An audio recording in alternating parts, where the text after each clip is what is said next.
In 1492, Columbus sailed the ocean blue. Have you ever wondered why 1492? Why not 1942 or maybe the year 806? Let's start by looking at the causes of the Columbian Exchange. Why 1492? To answer that question, we need to go back to 1450 and talk about a very important invention called the caravel. So the caravel was a brand new ship that was invented by the Portuguese, and it was much faster and stronger than anything before it. Prior to then, most of the ships were more like barges, and this was fine for the calm waters of the Mediterranean, but for the Atlantic Ocean, not so much. In addition to being fast and strong, the caravel could actually sail into the wind, so explorers were no longer at the mercy of Mother Nature, and they could go in any direction they chose. So by being able to explore more, that leads to an increase in knowledge. And again, Portugal was an early leader in this, and Spain's going to get in on the action as well. But for the Portuguese, Prince Henry the Navigator was a big supporter in keeping new maps and updating the maps and keeping records of the things that they're discovering, things like ocean currents and wind patterns. So the technology, the ability to sail further, along with this increase in knowledge, provides the right opportunities for exploration to happen.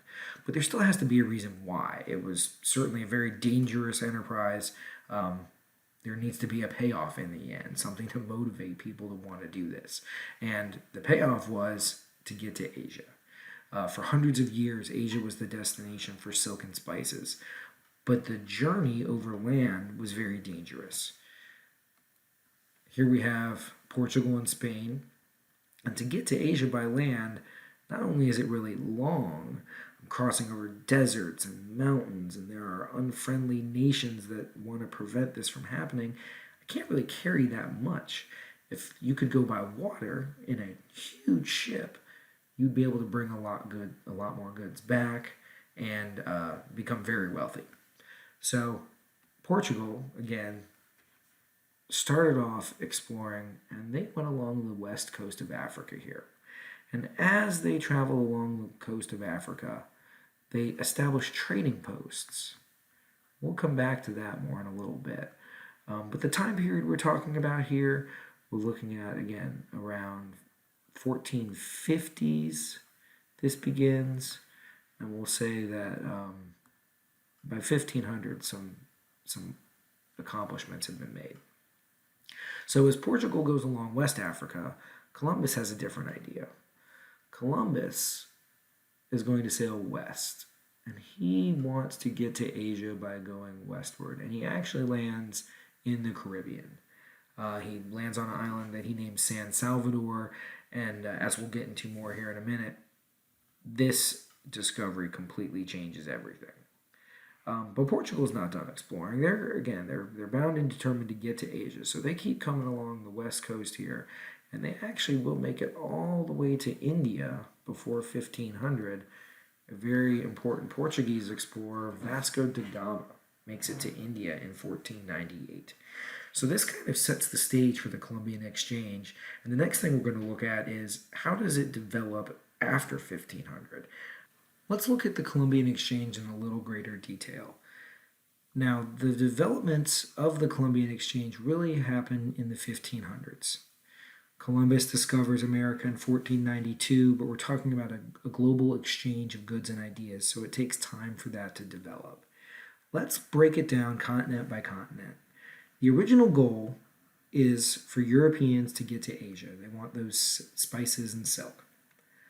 Europeans, for their part, offer grains like wheat, livestock, sheep, cows, pigs, horses. We think of Native Americans in the Great Plains hunting bison on horseback. Those horses originated in Europe and were never seen in North America until Europeans brought them there. Europeans have advanced metal tools and weapons. They're going to spread Christianity throughout North and South America. And unfortunately, they spread disease as well. Native Americans had not come into contact with things like smallpox, and so these diseases are unfortunately going to wipe out millions. So Columbus leaves Spain, he sails west, looking for that water route to Asia, but instead he lands in an island that he named San Salvador in the Caribbean. And thus begins this cultural interchange. So North America, for its part, offers corn and potatoes, never before seen in Europe.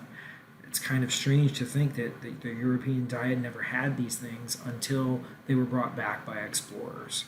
Further south in the Caribbean, tobacco plantations develop, sugar plantations develop, and these things also develop in South America as well. A couple extra goodies from South America that were native to South America: tomatoes. Imagine spaghetti or lasagna without tomato sauce. It's unfathomable. But these things originated in South America, as did peanuts and silver. We'll get into that as well here in a minute. So let's draw our line of trade back from the Caribbean originally and then expanding back to Europe. Now, one thing that develops at this time, I mentioned those plantations, those sugar plantations, the tobacco. These plantations require a lot of labor. And unfortunately, the Europeans decided to use enslaved Native Americans to work on these plantations. But quickly, the horrible working conditions and disease begins to take its toll. Millions of Native Americans die, and literally the labor force begins to shrink. So the solution that nations like Spain and Portugal came up with was to turn to Africa for slave labor. If you remember, we had previously talked about Portugal establishing a series of trading posts along the coast of West Africa. So at these trading posts, they then take African slaves and bring those slaves to work in the plantations. So this portion of the Columbian Exchange you might have heard about in U.S. history or some other class. It's commonly referred to as the triangular trade because we get trade from North America to Europe to Africa and back, which forms that triangular shape. But really, that's not the entire story of the Columbian Exchange. There's a couple other things going on. The goal is, after all, to get to Asia. So another development, there are some mines in the Andes Mountains that generate a lot of silver. And you have European nations taking that silver all the way west across the Pacific and getting it to Asia so they can get their goal of achieving silk and spices. So to complete this, thanks to Vasco da Gama, we now have a water route along the coast of Africa so we can get the silk and spices all the way back to Europe. Silk and spices were the motivating force. The result was a global exchange not only of goods, but of ideas, of religion, and unfortunately devastating disease as well. Now that we've had a chance to see how the Columbian Exchange developed throughout the 1500s, let's take a look at the effects, and let's break it down continent by continent. So Europe is the big winner here. First, we see an improved diet, which leads to a longer life expectancy by adding things like potatoes and corn into their diet. From a European perspective, you also see an increase in Christianity throughout North and South America, and European nations became very rich from the Columbian Exchange. Spain, Portugal, later on England and France and the Netherlands all see great riches. So Europe ends up pretty well. Asia is also a winner in the Columbian Exchange. This was the goal, after all, in the first place. New foods are introduced in Asia. China experiences a population boom due to the addition of corn. And there's an influx of silver in Asia trying to get those silk and spices. So Asia gets a plus as well. Now, for other continents, the outcomes are not so good. North and South America, there are some benefits. Just like the other continents, there is an increase in life expectancy due to new foods from Europe and Africa. North and South America also are introduced to new animals, horses, cows, pigs, and sheep. But the other effects on North and South America are not so good. And these ones really are the ones that are the most longest lasting. So millions upon millions of Native Americans die from slavery and from disease. Truly, Columbus's arrival changed the lives of Native Americans, and things would never go back to being the way they were. And this affected Africa as well. Just like the other continents, new foods, the introduction of corn and peanuts leads to a longer life expectancy.